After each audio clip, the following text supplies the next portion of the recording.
Good morning, नमस्कार विद्यार्थी मित्रों। छेल्ले आपणे चेप्टर नंबर 9 भूमि एमां आपणे चर्चा करता था कि भूमिना गुणधर्मो। तो भूमि केवा केवा गुणधर्म धरावे छे, भूमि एटले के जमीन तो केवा केवा गुणधर्मो धरावे छे एनी आपणे चर्चा करी हती। अने छेल्ले आपणे प्रयोग जोयो हतो के भूमिना पाणीनो अनुश्रवणनो दर। तो भूमिना पाणीना अनुश्रवणनो दरनुं सूत्र शुं हतुं ए आपणे फरीવાર એક જોઈ લઈએ કે अनुश्रवणनो दर बराबर शू सूत्र हतुं तो तमे लीधेलुं पाणी एटले के पाणीनी मात्रा ई केवा लीटरमां अने भूमिने शोषवा माटे लागतो समय एटले शुं कहेवाय अनुश्रवण समय नो समय समय मिनिट में हो तो मिनिट में अथवा तो कलाक में हो तो कलाक में, सेकंड में हो तो सेकंड में आपणे आवी रीतना सूत्र जोयुं हतुं। एमां आपणे एक प्रयोग कर्यो हतो। कई रीतना कर्यो हतो तो एक आपणे आपणा घરના ભોયતળિયાની बाजुनो जमीन लेवानी अने एक आपणे रस्तानी बाजुनी जमीन लेवानी। ए बे जग्याए 50 बाय 50 सेंटीमीटर नो चौरस खाडो गाळવાનો। पछी शुं करवानुं तो आपणे पीवीसी पाइप आवे जेमांथी आपणे पाणी घरमां पहोंचे ते पीवीसी पाइपनो टुकड़ो आपणे 20 सेंटीमीटर नो पीवीसी पाइपनो टुकड़ो लेवानो। ई पाइपना टुकड़ाने आ बंने जग्याए एटले के ज्यां आपणे खाडो गाळ्यो अहींया आपणे घરના ભોયતળિયાની દીવાલ પાસે अने बीजी आपणे रस्ता परना बाजुमां आपणे खाडो गाळ्यो तेना अंदर नाखी देवानो। पछी शुं करवानुं तो एना अंदर 200 मिलीलीटर जेटલું पाणी एक बीजा पात्रमां लेवानुं। ई पात्रमां 200 मिलीलीटर पाणी लेवा माटे तमे 200 मिलीलीटर युक्त कोई डबલું હોય તો એનો પણ ઉપયોગ કરી શકો છો। પછી તમારે જે ખાડામાં તમે જે પાઇપ નાખી હતી એ પાઇપ ઉપર તમારે અંદર પાણી રેડવાનું। पाणी रेड़ती वखते खास ध्यान राखवानुं के पाइपमांथी पाणी बहार छलकी न जाय अने अथवा तो तमे पाणी रेड़ती वखते बहार पाणी ढोराई जाय नहीं। ते आटली वस्तुनी ध्यान राखवानुं। पछी तमारे पाणी रेड़वानुं अने जेवुं पाणी तमे रेड़ी दीधुं पछी तरत ज तमारे समय नोंधवानुं चालू कर देवानुं, एटले के टाइम वॉच चालू कर देवानुं। पछी तमारे जोवानुं के केटला समयमां ई पाणी रह्युं ई पाइपनी नळीमांथी सुकाई जाय छे। ई वस्तु आपणे नोंधवानी। तेना उपरथी आपणे जोयुं के 200 मिलीलीटर पाणी लीधुं हतुं अने ई पाणीने सुकाता 20 मिनिटनो समय लाग्यो। तो एना माटे आपणे शुं थाय, पाणी केटલું લીધું 200 मिलीलीटर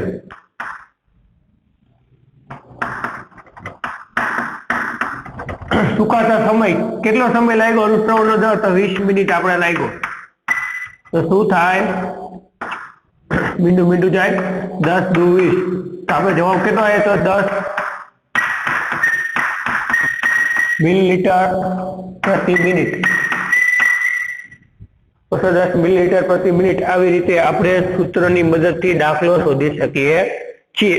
तो आवा सूत्र तमने परीक्षामां पूछे आवा दाखला, तो आ दाखलानी मददथी आपणे कोई पण दाखलो गणવો होय तो आ सूत्रनो तमे उपयोग करी अने दाखलो गणी शको छो। क्यारे ज्यारे आपणने कीधुं होय के आटલું अंदर पाणी लीधुं छे अने आटलो समय लाग्यो, ई बे वस्तु आपी એટલે આવી રીતે આપણે દાખલો ગણી શકીએ છીએ। તો એવો દાખલાની એક્ઝામ્પલ હું તમને એક એક્ઝામ્પલ આપું તો એ એક્ઝામ્પલ ઉપરથી આપણે આવા દાખલા ગણવાના। એક એક્ઝામ્પલ તમને કહું તો એક્ઝામ્પલમાં છે આપણે ગણી કે રિયાઝે અંતઃસ્રવણનો દરનો પ્રયોગ તેના ખેતર માટે કર્યો। એટલે કે રિયાઝ નામની કોઈ વ્યક્તિ છે એને अंतःस्रवणનો दर એટલે કે અંતઃસ્રવણ કેટલો એને જમીનમાં અંતઃસ્રવણ કેટલા સમયમાં થાય છે એના માટે એના ખેતરની જમીન ઉપર આ પ્રયોગ કર્યો। તો તે જોયું કે 200 મિલીલીટર પાણીમાં માટે એટલે કે તેને 200 મિલીલીટર પાણી લીધું। તેને જમીનમાં નાખવા માટે કેટલું લીધું? 200 મિલીલીટર પાણી લીધું। પાણી લીધું અને પછી શું થયું तो ये 200 लीटर पानी लीधुं अने तेने 40 मिनिट समय सुकाता लाग्यो। एटले के लीधुं अने 40 मिनिट समय ते पाणी अनुश्रवण थता लाग्यो। अनुश्रवण एटले के जमीननी अंदर सुकाता થતા લાગ્યો। તો આપણે કીધું છે કે તો અનુશ્રવણનો દર શોધો. તો અનુશ્રવણનો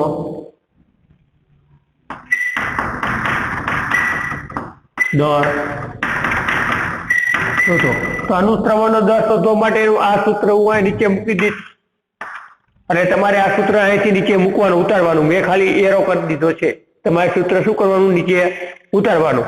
પછી આપણે શોધશું કે અનુશ્રવણનો દર બરાબર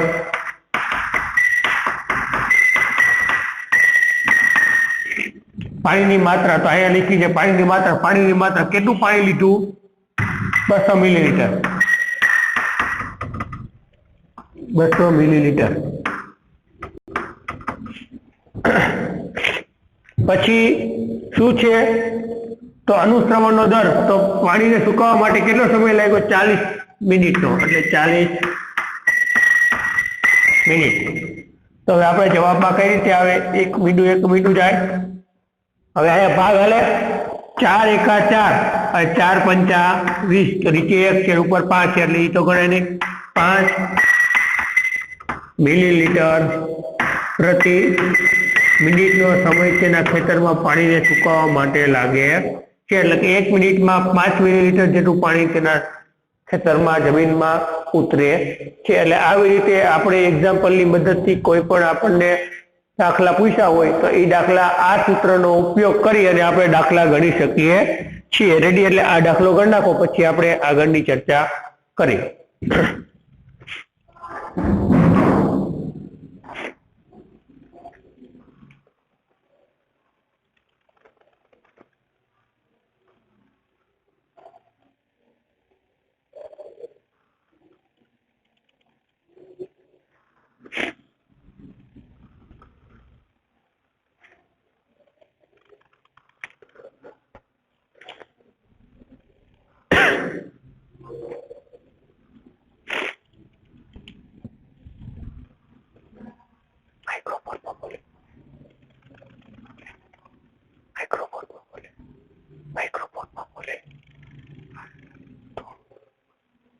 આટલો અવાજ આવે.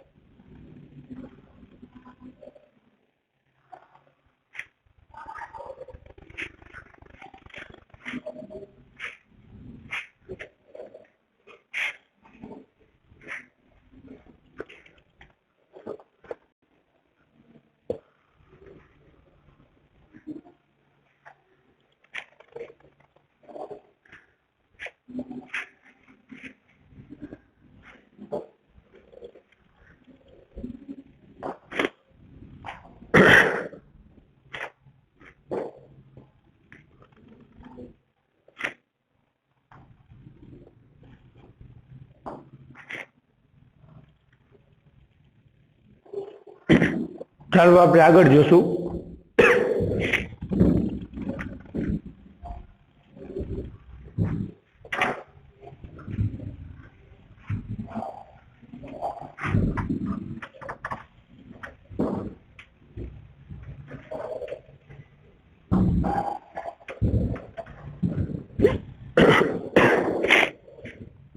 એના પછી આપણે ટોપિક જોયો હતો ભૂમિમાં ભેજ. તો ભૂમિમાં ભેજ રહેલો છે કે નહીં એ ચેક કરવા માટે આપણે એક પ્રયોગ કર્યો હતો. ફરીવાર આપણે એક પ્રયોગ એકવાર રિવિઝન કરી લઈએ તો શું હતું એમાં? તો એક આપણે એક ઉત્કલન નળી લીધી હતી, એક સ્ટેન્ડ લીધું હતું અને કોઈ જગ્યાએથી માટીનો નમૂનો લીધો હતો. પછી શું કર્યું હતું? તો એ ઉત્કલન નળીની અંદર આપણે માટીનો નમૂનો થોડોક રાખી દીધો હતો. પછી સ્ટેન્ડ ઉપર તેને ગોઠવી અને નીચે બર્નર અથવા તો કોઈ મીણબત્તીની જ્યોત વડે તે માટીના નમૂનાને ગરમ કર્યો. ગરમ કર્યો એટલે શું થયું? તો થોડી વાર પછી ઉપર તમને પાણીના ટીપા ઉપર ઉત્કલન નળી ઉપર તમને વાજેલા જોવા મળે છે. તો એ પાણીના ટીપા છે એ શું છે? તો એ અંદર માટીમાં રહેલો ભેજ છે. એટલે એ ભેજના કારણે ઉપર તમને પાણીના ટીપા જોવા મળે છે. એટલે આના ઉપરથી આપણે પ્રૂફ થાય છે કે પાણીની અંદર ભેજ રહેલો છે. હવે એ ટોપિકની વાત કરી હતી. એટલે હવે આપણે એના પછીનો નેક્સ્ટ ટોપિક આવે છે ભૂમિ દ્વારા પાણીનું શોષણ. ભૂમિ દ્વારા પાણીનું શોષણ, એટલે કે ભૂમિ દ્વારા પાણીનું શોષણ કઈ રીતે થાય છે, કેટલું થાય છે, બધી જ જગ્યાએ એક સરખું થાય કે અલગ અલગ થાય, તો એની આપણે ચર્ચા કરવાની છે. એના માટેનો એક સરસ મજાનો પ્રયોગ આપ્યો છે, તો એ પ્રયોગ અહીંયા આપણે કરશું અને એના ઉપરથી આપણે ભૂમિ દ્વારા પાણીના શોષણની આપણે ચર્ચા કરીશું. તો સૌથી પહેલા આપણે સાધન સામગ્રીની ચર્ચા કરીશું. તો સાધનમાં શું શું વસ્તુ લેવાની? તો સૌથી પહેલા સાધનમાં આપણે એક લેવાના કે જુદા જુદા પ્રકારના ભૂમિના માટીના નમૂના, અલગ અલગ જગ્યાના માટીના નમૂના, એટલે કે જુદા જુદા ભૂમિના નમૂના, અલગ અલગ જગ્યાએથી માટીના આપણે નમૂના લેવાના. પછી શું લેવાનું? તો પછી એક તો આપણે પ્લાસ્ટિકની ગળણી લેવાની.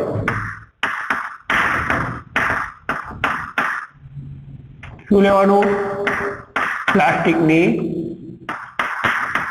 ગળણી. પછી આપણે લેવાનું એક ગાળણ પાત્ર, એટલે કે ગળવા માટેનું પાત્ર, અને એક લેવાનું અંકિત નળાકાર, અને સાથે લેવાનું થોડું પાણી. હવે પ્રયોગ આપણે આકૃતિ દોરતા જશું અને પ્રયોગ આપણે સાઈડમાં સમજતા જશું. તો સૌથી પહેલા શું કરવાનું? તો એક પ્લાસ્ટિકની આપણે ગાળણ પાત્ર લેવાનું અને એક અંકિત નળાકાર લેવાનું. તો પેલા અંકિત નળાકાર આપણે દોરી લઈએ.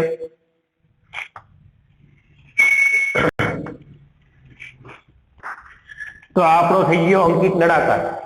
કઈ રીતે પ્રયોગ આપણે કરવાનો તે સાઈડમાં આપણે જોતા જઈશું, જેથી કરીને તમને ખબર પડે. તો સૌથી પહેલા આપણે એક અંકિત નળાકાર લીધો.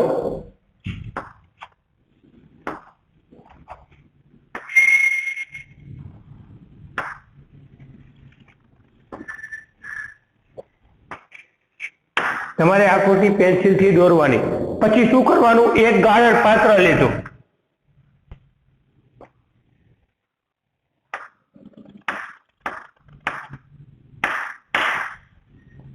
આ શું છે? ગાળણ પાત્ર, ગળવા માટેનું ગાળણ પાત્ર. પછી ગાળણ પાત્રની અંદર આપણે એક પ્લાસ્ટિકની ગળણી જેવું આપણે પાત્ર આગળ આપણે રાખી દેવાનું.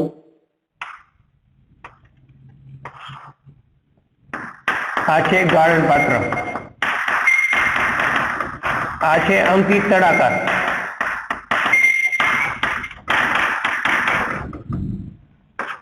આ છે પ્લાસ્ટિકની ગળણી.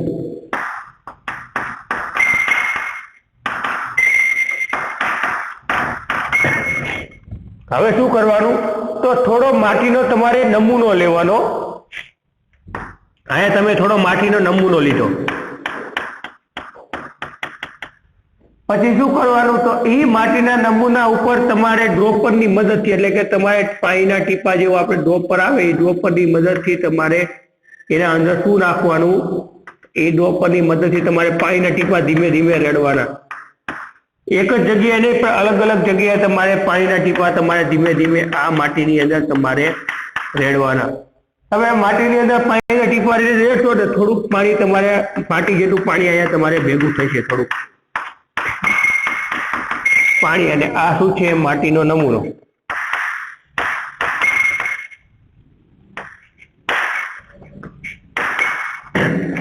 એટલે શું કરવાનું? તો સૌથી પહેલા તમારે એક અંકિત નળાકાર લેવાનો. પછી એ અંકિત નળાકારની અંદર તમારે એક ગળણી આકારનું કોઈ પાત્ર તમારે અંદર લેવાનું. પછી એ ગળણી આકારના પાત્ર ઉપર તમારે એક પ્લાસ્ટિકનો કાગળ અથવા તો એ ગળણી આકારની રીતે વારી અને તમારે અહીંયા આગળ આપણે ગોઠવી દેવાનું. પછી કોઈ જગ્યાએ માટીનો નમૂનો લેવાનો અને એ માટીના નમૂના તમારે આ ગળણી પાત્ર ઉપર તમારે રેડવાનો, નાખવાનો. પછી શું કરવાનું? તો પછી તમારે પાણીના ટીપા, એટલે કે ડ્રોપરની મદદથી થોડા તમારે પાણીના ટીપા અંદર નાખવાના. અલગ અલગ જગ્યાએ માટીના અલગ અલગ જગ્યાએ તમે પાણીના ટીપા ડ્રોપરની મદદથી તમારે નાખવાના. અને એ ડ્રોપરની મદદથી તમે પાણીના ટીપા નાખશો અને થોડુંક પાણી તમારું ઓગળી જશે અને થોડુંક પાણીના ટીપા તમારે આની અંદર ગળણીમાં નીચે તમને જોવા મળશે. તો આપણે આવી રીતે પ્રયોગ આપણે કરવાનો. હવે આપણે આમાં કઈ રીતે ખબર પડે કે ભૂમિ દ્વારા પાણી શોષણ કેટલું થાય છે? તો સૌથી પહેલા તમારે શું યાદ રાખવાનું કે પહેલા તમે સૌથી પહેલા પાણી કેટલું અંદર લીધેલું હતું, તો એને આપણે શું કહેવાનું? તો સૌથી પહેલા તમે કેટલું પાણી લીધેલું હતું, તો કુલ આપણે માટીનું વજન, તો કુલ આપણે ભૂમિનું વજન લખશું કે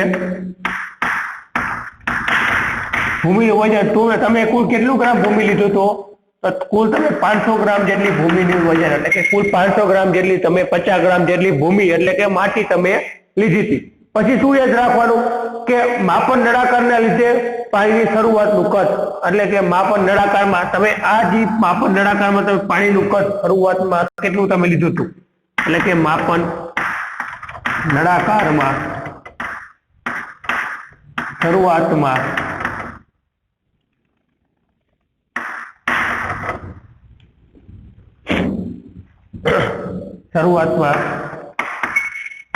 લીધેલું પાણીનું કદ.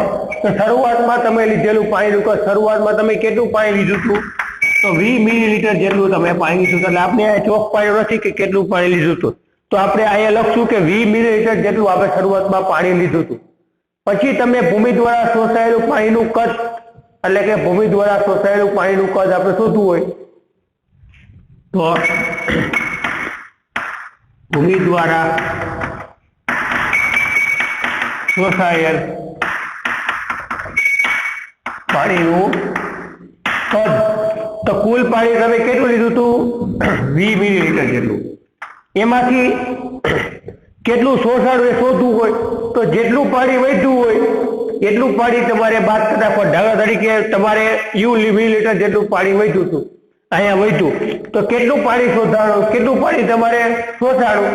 તો 20 મિલીલીટર જેટલું પાણી હતું એમાંથી યુ મિલીલીટર જેટલું પાણી વધ્યું, એટલે કે યુ મિલીલીટર જેટલું પાણી તમે બાદ કરી નાખો, એટલે વાહે તમારે જેટલા મિલીલીટર પાણી આવે એટલું પાણી ભૂમિ દ્વારા શોષવામાં આવ્યું.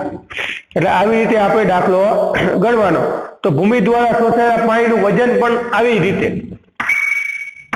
ભૂમિ દ્વારા શોષાયેલા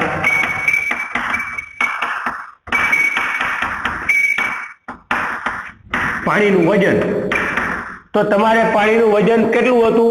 50 ગ્રામ. એટલે કે પાણીનું વજન પણ આપણે કુલ હતું એમાંથી તમારે યુ માંથી વી બાદ કરી નાખો, એટલે આટલા ગ્રામ તમારે પાણીનું વજન વધે. તો આવી રીતે આપણે પ્રયોગમાં આપણે સમજવાનું કે કુલ પાણીનું વજન કેટલું હતું, એમાંથી કેટલું વધ્યું, એટલું પાણી તમારે જમીનમાં શોષાણું અને એટલું પાણી તમારે અંદર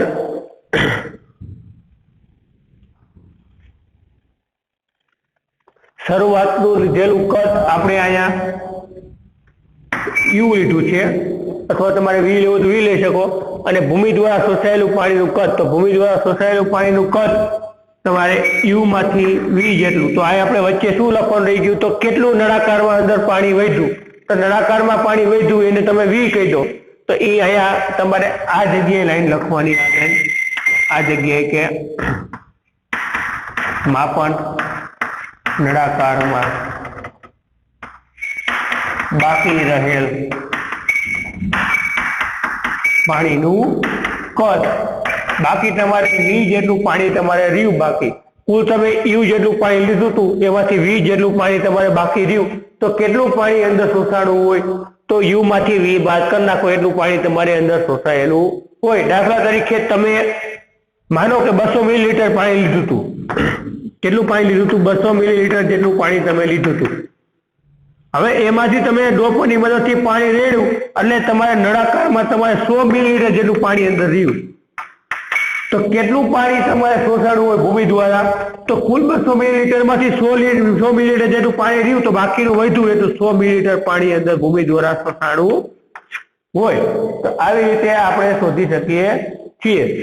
એવી જ રીતે ભૂમિ દ્વારા શરૂઆતમાં આપણે ભૂમિ દ્વારા શોષાયેલ પાણીનું વજન, તો વજન પણ આપણે આવી રીતે શોધી શકીએ છીએ. અને આનો પછી પ્રયોગ આપણે પ્રૂફ થાય છે કે જુદા જુદા પ્રકારની ભૂમિના નમૂના માટે પાણીના કદની ટકાવારી કેવી હોય, જુદી જુદી. અમુક જગ્યાએ પાણી વધારે શોષાતું હોય, અમુક જગ્યાએ પાણી ઓછું શોષાતું હોય. જ્યાં ચીકણી માટી હોય ત્યાં પાણીનું શોષણ ઓછું થાય, અને જ્યાં આપણે રેતાળ ભૂમિ હોય ત્યાં પાણીનું શોષણ કેવું થાય, વધારે થાય. તો આવી રીતે આપણે પ્રયોગ કરવાનો થાય.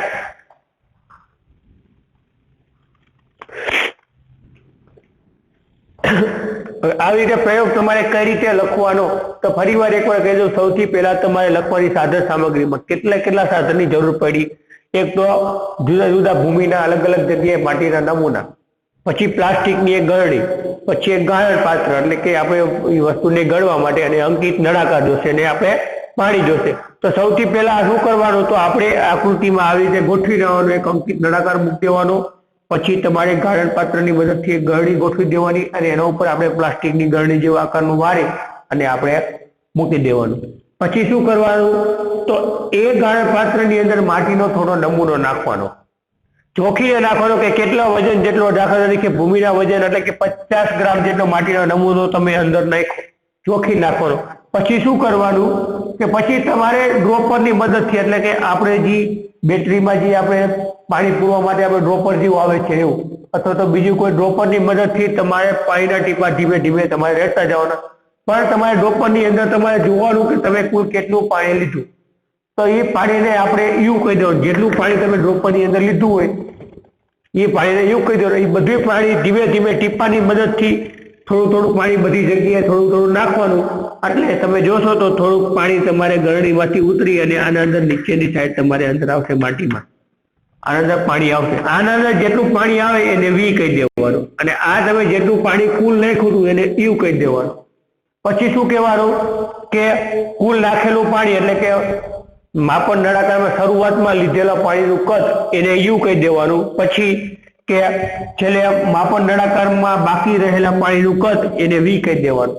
પછી તમારે શોધવું હોય કે કેટલું પાણી જમીન દ્વારા શોષાણું, તો કુલ લીધેલું પાણીમાંથી બાકી રહેલ પાણીનું કદ બાદ કરી નાખવાનું, એટલે કુલ લીધેલ પાણી યુ માંથી તમે વી બાદ કરી નાખો એટલે એટલા મિલીલીટર પાણી જમીનમાં શોષાયેલું હોય. અને કેટલો વજનનું માટીનું કદ તમારે હતું, તો યુ વજન જેટલું માટીનું કદ હતું એમાંથી વી વજન જેટલું માટીનું કદ બાકી રહ્યું.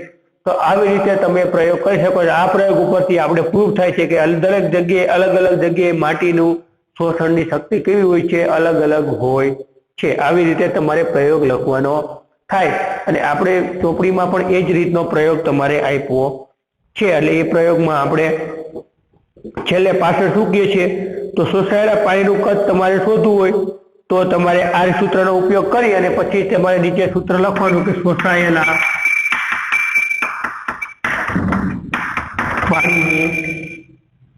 પાણીના ટકામાં શોધવું. એટલે શું કરવાનું, તો યુ માઇનસ વી માંથી કેટલા પાણીનું કદ હતું, 50 ગ્રામ પાણીનું કદ હતું અને ગુણ્યા 100 કરી નાખો એટલે આપણે જવાબ આપણે ટકામાં આવશે. એટલે આ સૂત્ર તમે કોઈ પણ જગ્યાએથી પાણીના શોષાયેલું કદ તમે માપી શકો છો. કુલ 50 ગ્રામ માટીનું વજન 50 ગ્રામ લીધો તો 50 ગ્રામ, તમને કદાચ 100 ગ્રામ લેવાનો કહેતો હોય 100 ગ્રામ લખ નાખવાનો. એટલે આવી રીતે તમે માટી દ્વારા પાણી શોષાયેલું કદ તમે શોધી શકો છો. અને પાના નંબર 102 ઉપર જો એ સૂત્ર પછી આપણને ઉપર શું કહે છે કે આ પ્રવૃત્તિ જુદા જુદા માટીના નમૂના સાથે કરો અને શું તમને બધા જ નમૂનામાં એક જ પ્રકારના મળશે, અને તમારા મિત્રો સાથે આ પરિણામની ચર્ચા કરો. અને પછી નીચેના પ્રશ્ન જુઓ, તો કયા પ્રકારની માટીમાં વધુમાં વધુ અનુશ્રવણ દર તમને જોવા મળે છે. તો કયા પ્રકારની માટીમાં આપણે વધુમાં વધુ અનુશ્રવણ દર જોવા મળે, અનુશ્રવણ દર સુકાવાનો, તો આપણે રેતાળ માટીમાં સૌથી વધારે અનુશ્રવણનો દર જોવા મળે, કારણ કે એ માટી કેવી હોય, સૂકી હોય. પછી કયા પ્રકારની માટીમાં ઓછામાં ઓછો અનુશ્રવણનો દર તમને જોવા મળે, તો કયા પ્રકારની માટી, તો ચીકણી માટી હોય એમાં તમને અનુશ્રવણનો દર સૌથી ઓછો જોવા મળે. પછી આગળ શું કહે છે કે બુજોએ તેના પડોશી તરફથી સાંભળ્યું હતું કે તે વરસાદના 8 થી 10 દિવસ પછી તળાવ અને કૂવામાં પાણીનું સ્તર વધે છે. એટલે કે વરસાદ પડે એટલે અહીંયા પાણી પડે એટલે એવી રીતે પાણીનું સ્તર વધે. પછી કહે છે કયા પ્રકારની માટી પાણીને ખૂબ જ ઝડપથી અંદર જવા દે છે, તો કયા પ્રકારની માટી, તો ચીકણી માટી હોય એમાં પાણી બહુ ઝડપથી અંદર જતું નથી, પરંતુ જ્યાં રેતાળ માટી હોય એ પાણી ઝડપથી અંદર જવા દે છે. અને પછી કયા પ્રકારની માટી વધુમાં વધુ માત્રામાં પાણીનું શોષણ કરે છે અને કઈ માટી સૌથી ઓછું શોષણ કરે છે, તો એ આપણે પ્રયોગ દ્વારા સમજી શકીએ. અને શું તમે એવી કોઈ પદ્ધતિ સૂચન કરી શકો કે જે વધુ પાણીનું અંતઃસ્ત્રવણ કરે અને ભૂગર્ભ જળ સુધી પાણી પહોંચાડે છે. તો આવી રીતે આપણે પ્રયોગ કર્યો અને એ પ્રયોગની મદદથી આપણે શોધી શકીએ છીએ કે કોઈ પણ જગ્યાએ પાણીના શોષણની શક્તિ ટકામાં આપણે શોધી શકીએ છીએ. એટલે આ પ્રયોગ તમારે હોમવર્કમાં કમ્પ્લીટ સાધનો, આકૃતિ અને પદ્ધતિ, અવલોકન અને નિર્ણય આ બધી વસ્તુ સાથે પ્રયોગ તમારે હોમવર્કમાં કમ્પ્લીટ લખી અને તમારે લેતો હોવાનો છે. અને આના પછીના લેક્ચરમાં આપણે બીજી ચર્ચાઓ કરીશું.